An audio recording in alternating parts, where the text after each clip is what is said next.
अधिवेशन सुरू झालं. अधिवेशनाच्या पहिल्याच दिवशी म्हणजे शिंदेंनी सिक्सर मारलेला आहे. 6 खासदार स्वतःच्या गटामध्ये आलेले आहेत, विलीन झालेले आहेत तुमच्या गटामध्ये. तुमचं स्थान हे केंद्रात वाढलेलं आहे, राज्यातही वाढतं आहे. कसं पाहताय? सन्माननीय मोदी साहेबाचा विश्वास एकनाथ शिंदे साहेबावर आहे, अमित शहा साहेबाचा विश्वास आहे आणि देवेंद्रजीचा विश्वास आहे.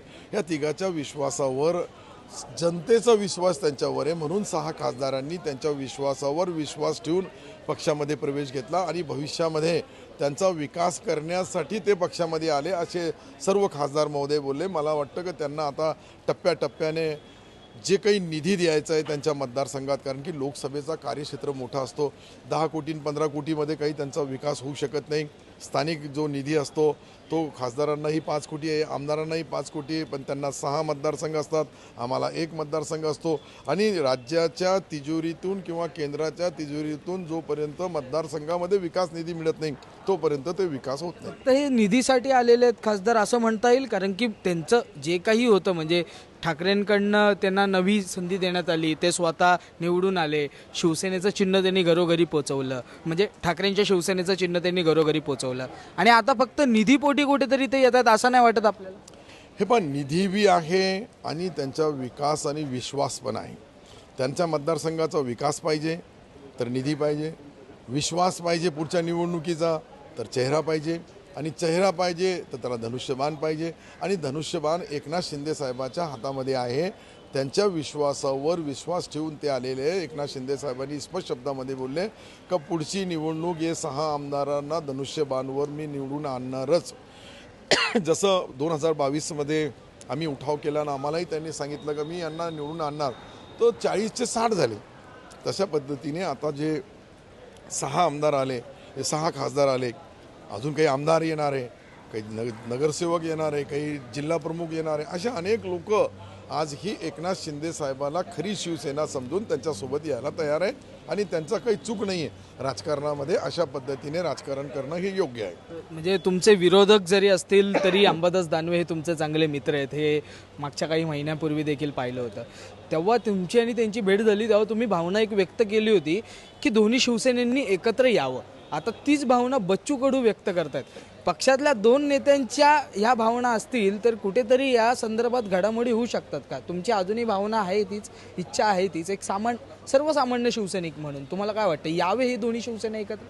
नाही, त्यावेळेस बी मी हेच बोललो होतो का एकनाथ शिंदे साहेब ज्या दिवशी निर्णय घेतील त्या दिवशी दोन्हीही शिवसेना एकत्रित येतील.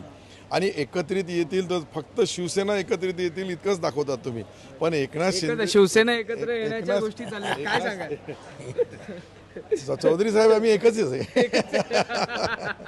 तर एकत्रित आले तर याच्यापेक्षा सर्वांना आनंद होईल. पण शेवटी याचा निर्णय घेण्याचा अधिकार हा जो आहे एकनाथ शिंदे साहेबाला आहे, माझ्यासारख्या कार्यकर्त्याला नाही आहे. सर जिल्ह्यामध्ये काय चाललंय? पावसाळ्याचे दिवस सुरू आहेत पण जिल्ह्यामध्ये हवा तसा पाऊस नाहीये. म्हणजे विदर्भ असेल, मराठवाडा असेल, हा जिल्हा जो आहे तो ज्या पद्धतीने प्रलंबित होता तसंच प्रलंबित आहे. काय मागण्या करण्यात आलेल्या आहेत का? आम्ही सरकारला एकच विनंती केली का भविष्यामध्ये तुमचे जे अनेक प्रकल्पाची घोषणा झाली त्याची अंमलबजावणी व्हायला पाहिजे. पाण्याच्या बाबतीत जोपर्यंत आपण पाण्याचा एक एक थेंब जिरवणार नाही, त्याला अडवणार नाही, तोपर्यंत शेतकऱ्याला ज्या पिण्याच्या पाण्यापासून, शेतीच्या पाण्यापासून तर अनेक अडचणी निर्माण होतात. पाण्याशिवाय शेतकऱ्याची क्रांती होऊ शकत नाही. आणि यासाठी आता परवाच आम्ही विखे पाटील साहेबाला भेटलो आणि विखे पाटील साहेबाला भेटल्यानंतर त्यांना हे नियोजन करण्यास सांगितलं. त्यांनी आता ते प्लॅन तयार करू लागले आणि विखे पाटील मला वाटतं की याच्यामधले निश्चित मराठवाडा आणि विदर्भाला न्याय देतील. तुमच्याच पक्षाचे मंत्री आहेत संजय शिरसाट, त्यांच्यासोबत पडद्याआड तुमची झुंज काही दिवसांपूर्वी सुरू होती, परंतु ती आता झुंज थांबलेली आहे असं म्हणता येईल, कारण की सहकारी बँकांच्या निवडणुका लागलेल्या आहेत. त्यामुळे कुठेतरी तुम्ही एकवटलेला आहात, म्हणजे आता सूर जुळलेत का तुमचे? नाही, एकनाथ शिंदे साहेबांनी दोघालाही आदेश दिला आणि त्या दोघाही, मी आणि संजय शिरसाट साहेब, आम्ही दोघंही त्या आदेशाचं पालन करू लागलो. कोणत्याही कशाही परिस्थितीमध्ये एकनाथ शिंदे साहेबांनी आम्हाला 6 आमदार 1 खासदार यांना दिलेल्या आदेशाचा पालन करणं आमचा पक्षाच्या सर्व नेत्यांचा, कार्यकर्त्यांचा कर्तव्य आहे आणि तेही त्याला पार पाडू लागलो. त्यांच्या आता या जिल्हा मध्यवर्ती बँकेच्या फॉर्मला मी सूचक म्हणून होतो. तर याच्यावरून तुम्ही अंदाजा लावू शकता का एक फेविकॉलचा जोड जो आदेशाने, शब्दाने आमचे नेते आदरणीय एकनाथ शिंदे साहेबांनी दिला आणि त्याची अंमलबजावणीची सुरुवात मी केली. ये जोड 100 साल टिकेगा. अनेक वर्ष टिकल. शिवसेना मजबूत करण्यासाठी जे जे जोड करायची गरज पडेल ते करण्यामध्ये कुठेही कमी पडणार नाही. धन्यवाद सत्तार सर, आमच्याशी संवाद साधल्याबद्दल. आपल्यासोबत शिंदेच्या शिवसेनेचे आमदार अब्दुल सत्तार होते. एकंदरीत आपण जर पाहिलं तर अनेक विषयांवरती राजकीय असतील, त्याचबरोबर सभागृहामध्ये सभागृहाचे अध्यक्ष आहेत, विधानसभेचे अध्यक्ष राहुल नार्वेकर यांनी प्रस्ताव मांडताना म्हणजे शोक प्रस्ताव मांडताना ज्या काही चुका केल्या त्या संदर्भात देखील त्यांनी मान्य केलेलं आहे की हा बाबा की अध्यक्षांकडून बोलताना चूक झाली, परंतु ते अभ्यासू व्यक्तिमत्व आहेत, बोलताना त्यांच्याकडनं चूक झाली, पुन्हा अशा गोष्टी होऊ शकत नाहीत, अशा पद्धतीचं वक्तव्य केलं आहे. परंतु हे पाहणं फार महत्त्वाचं असणार आहे की राज्यामध्ये अनेक घडामोडी सुरू आहेत आणि त्यावरती देखील त्यांनी फार भाष्य केलेलं आहे. मुंबईहून मी आदित्य जाधव, कॅमेरामॅन आदित्य कासारेसह तुम्ही पाहतात लोकमत.